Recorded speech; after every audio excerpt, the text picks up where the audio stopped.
Welcome to our Chancellor, to our guests, and to our colleagues. I thought I would take just one brief moment to put our teaching awards in context. This university is proud of its tradition of being a research-informed teaching institution, bringing together academic staff who not only are inspiring to their students and not only to innovate in their teaching to assist in learning, but are also research active, is a particular institutional arrangement that sets universities apart from other types of institutions. We are not a teaching-only institution, nor are we a research-only institution.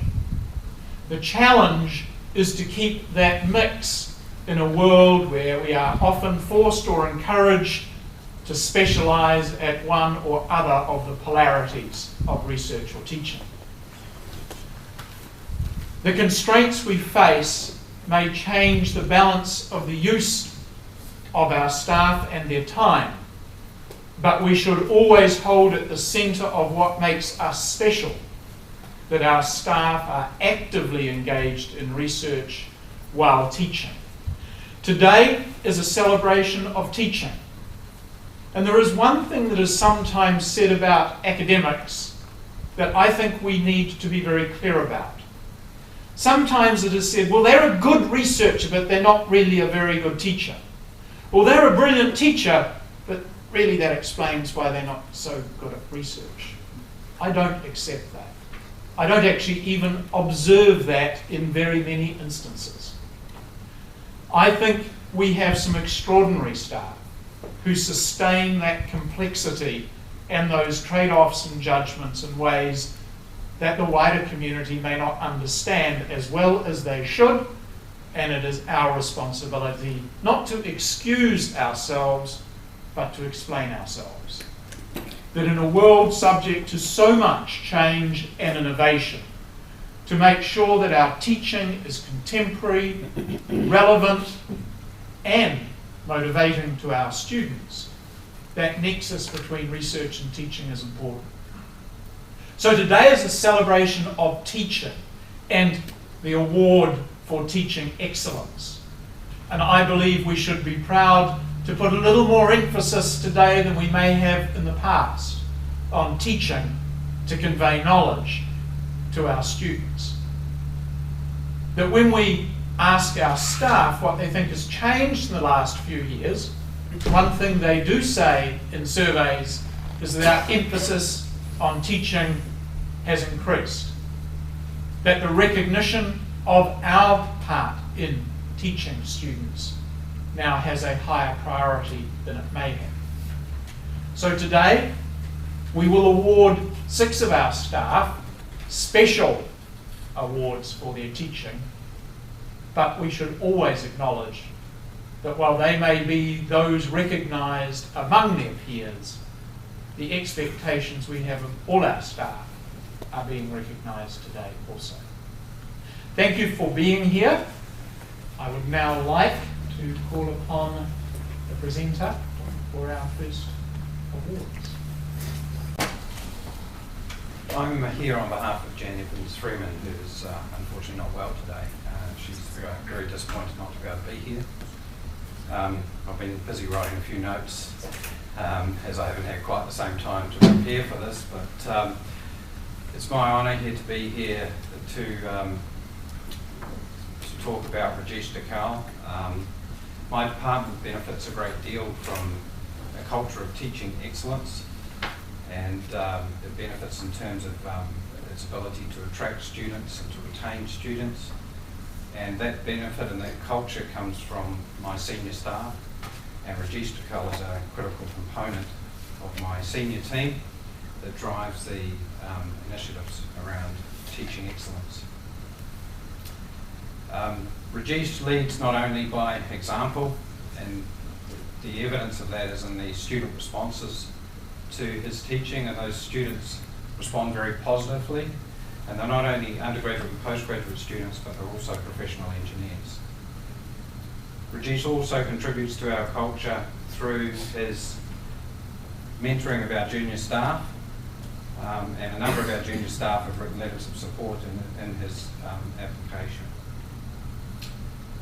So I'm very pleased to be involved in the process of nominating Rajesh.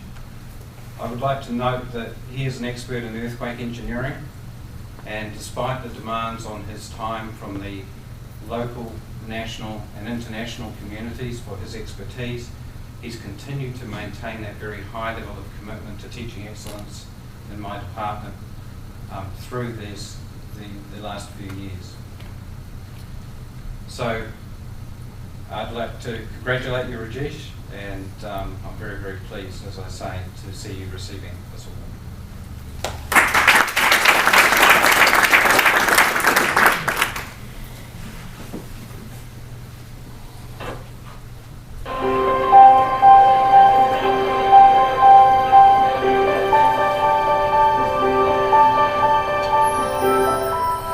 I put things in perspective in last lecture, explaining when we design our structures and members, we need to be able to calculate the likely deflections using the elastic theory of bending. So for example, when we look at that ruler, when you bend it, that point at the support is free to rotate. The angle is not equal to 0. That is the essential feature of pin support. When you have got fixed support, when you clamp it now, you push it down, this bends, but the tangent angle at this point is always equal to 0.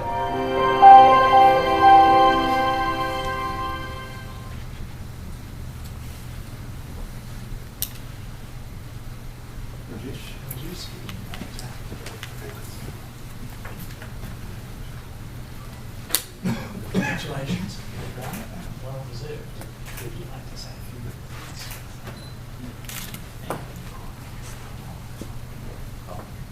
Thank you very much, first of all. Today, I would like to recall my first day at Canterbury, which was back in 2012, 2013.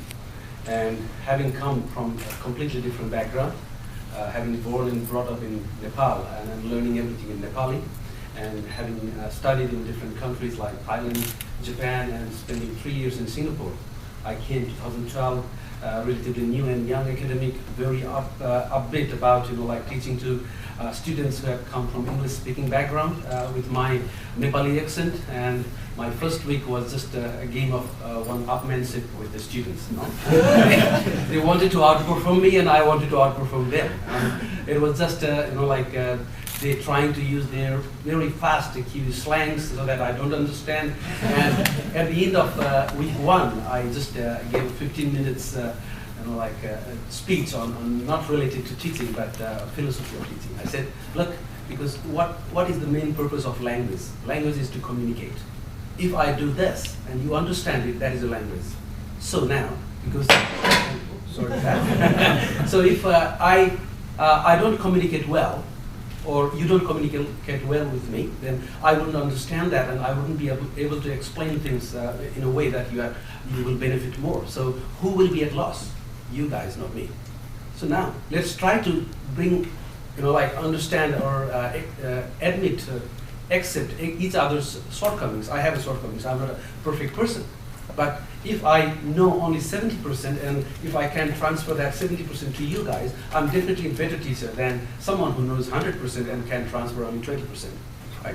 So that's the day actually everything changed. And the same lecturer, so the same group of class, actually they put me as the finalist of the UC Lecturer of the Year that year. And it was no looking back from there on, because I just gained so much confidence. So coming back to my teaching philosophy, I mainly use common sense. As you see, one of the key aspects of my teaching is improvisation. Okay? One is passion, which automatically comes. If you enjoy doing something, you are passionate about it. So I'm passionate about delivering, lecturing. You can see from my speech now. But I hope Hamish will not take this back for saying this. I can, despite how much I try, I cannot be passionate about marking. Okay, so obviously, if you enjoy something, passion will come automatically, no doubt about it.